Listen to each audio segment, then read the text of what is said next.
وَلَقَدْ يَسَّرْنَا الْقُرْآنَ لِلذِّكْرِ فَهَلْ مِن مُدَّكِرٍ۔ کیا کوئی انسان موت سے فرار حاصل کر سکتا ہے؟ موت سے بچ سکتا ہے؟ سورہ نساء کی آیت مبارکہ نمبر 78، اللہ نے فرمایا اینما تکونوا یدرککم الموت ولو کنتم فی بروج مشیدہ، تم جہاں کہیں بھی ہوگے موت تمہیں دبوچ لے گی، تم مضبوط ترین کلوں میں، ستونوں میں، بلندیوں پر کیوں نہ ہو، وہاں بھی تمہیں موت دبوچ لے گی۔ پہلی بات تو یہ ہے کہ موت یقینی ہے، اس میں کوئی دوسری رائے نہیں ہے، یہ نہیں کہ آئے گی کہ نہیں آئے گی، یقینی بات ہے کہ موت آئے گی۔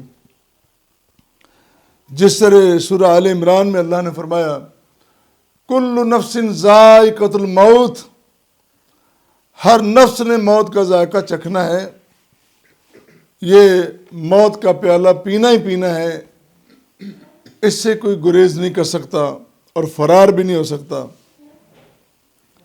پھر سورہ رحمان میں فرمایا پھر ان کو بھی موت آئے گی، فنا ہوں گے، اسی لیے فرمایا وما جعلنا لبشر من قبلک الخلد، اے پیغمبر مکرم صلی اللہ علیہ وسلم، ہم نے آپ سے قبل کسی کو بھی دوام نہیں بخشا، خلد نہیں بخشا۔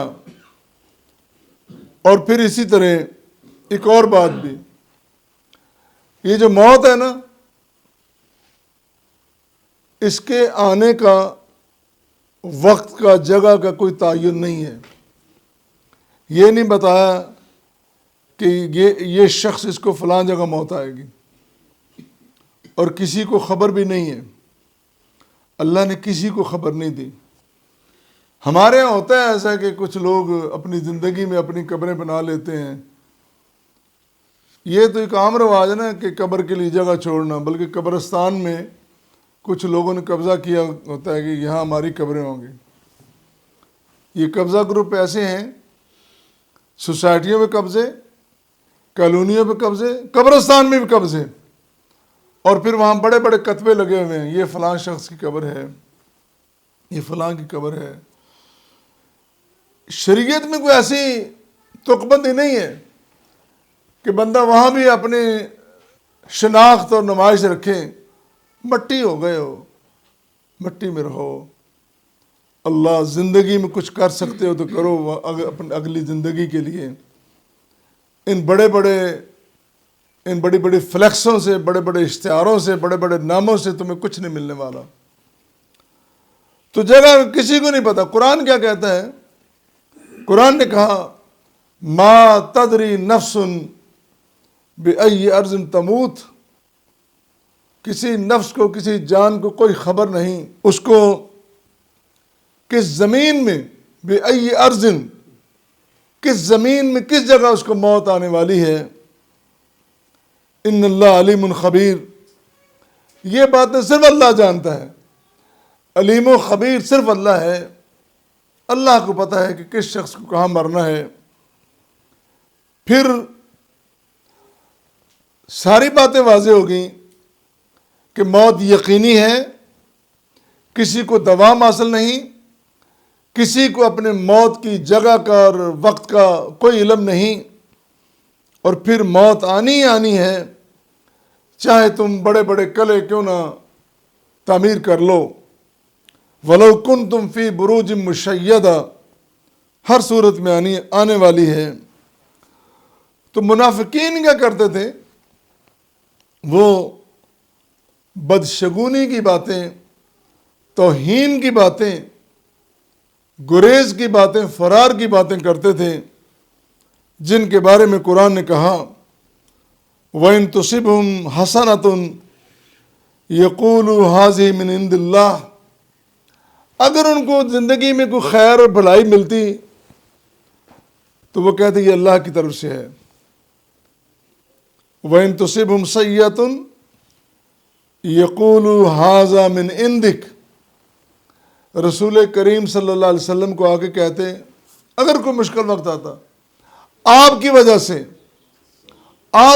ہمیں یہ دن دیکھنا پڑا، آپ کی وجہ سے ہمارے ساتھ یہ ہوا، آپ کی وجہ سے، یہ ان کی گستاخیاں اللہ کریم نے اپنے قرآن کریم میں واضح طور پر بیان فرمائی ہیں کہ کس قدر وہ بد نصیب بھی ہیں اور بد فطرت بھی ہیں کہ اپنی کرتوتوں کو، اپنی حرکتوں کو نہیں دیکھتے کہ ہمارے اعمال کی وجہ سے جو کچھ ہو رہا ہے.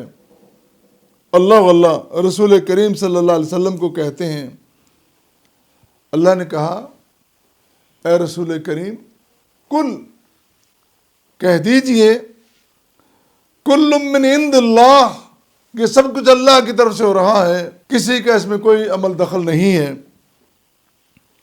فما لہؤلاء القوم لا یکادون یفقہون حدیثا. یہ کیسی قوم ہے جن کو صحیح بات ہی سمجھ نہیں آ رہی، اور اگر سمجھتے بھی ہیں تو جان بوجھ کر ایسی باتیں کرتے ہیں، اور پھر اللہ کے رسول پر تہمت لگانا اور اللہ کے رسول کے سامنے بدشگونی کی باتیں کرنا اور بد فطرتی کی باتیں کرنا، اس سے بڑی بدبختی کیا ہو سکتی ہے.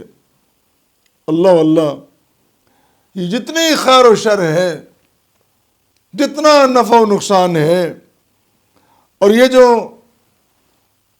بقا، دوام اور فنا کے جتنے معاملات ہیں، حتیٰ کہ یہ جو زندگی اور موت کا جتنے مسائل اور مسئلے ہیں، یہ سب اللہ کے اختیار میں ہے، اللہ کو معلوم ہے، اور اللہ ہی جانتا ہے، اور وہی قادر مطلق ہے کس شخص کو کب لے جانا ہے، کب نفع دینا ہے، کب نقصان دینا ہے، کب اس کو اونچائی اور بلندی عطا کرنی ہے، اور کب اس کو ناکامیوں سے ہمکنار کرنا ہے. ہمارے سامنے تاریخ میں مناظر ہم دیکھتے ہیں، ایک شخص سٹیج پہ کھڑا ہے، لاکھوں کا مجمع ہے، اور آواز دے رہا ہے کسی میں طاقت مجھے گرفتار کرے. کوئی نہیں جانتا، وہ بھی نہیں جانتا، طاقت کا نشہ نا، نہیں جانتا. شام ہوتی ہے، خبر آ گئی. وہ جو قائد صاحب دن کو کہہ رہے تھے نا کہ مجھے کوئی ہاتھ نہیں لگا سکتا، وہ کالی کوٹھڑی میں پڑے ہوئے. اب اینکرز، چینلز، مفکرین، دانشوران تبصرے کر رہے ہیں، یہ کر رہے ہیں، وہ کر رہے ہیں، ایسے ہوا، غلط ہوا، وہ اپنی جگہ باتیں ہیں. یار یہ بھی تو دیکھو نا کہ مکافات عمل بھی کچھ چیز ہوتی ہے، اس طرف نہیں جاتے. یہ بھی تو دیکھو نا، وہ تمام در بلندیاں عطا کرنے والا وہ ہیں، اور بلندیوں سے اتار کر، تختوں سے اتار کر کالی کوٹھڑی میں پہنچانے والا بھی وہ ہے. اس طرف نہیں جاتے. اور اگر اس طرف چلے جائیں، اپنا محاسبہ کر لیں کہ جب میں اسٹیج پہ تھا، جب میں تخت پہ تھا، مجھ سے کیا کیا غلطیاں ہوئیں، کیا کیا خامیاں تھیں، اپنا محاسبہ کریں نا.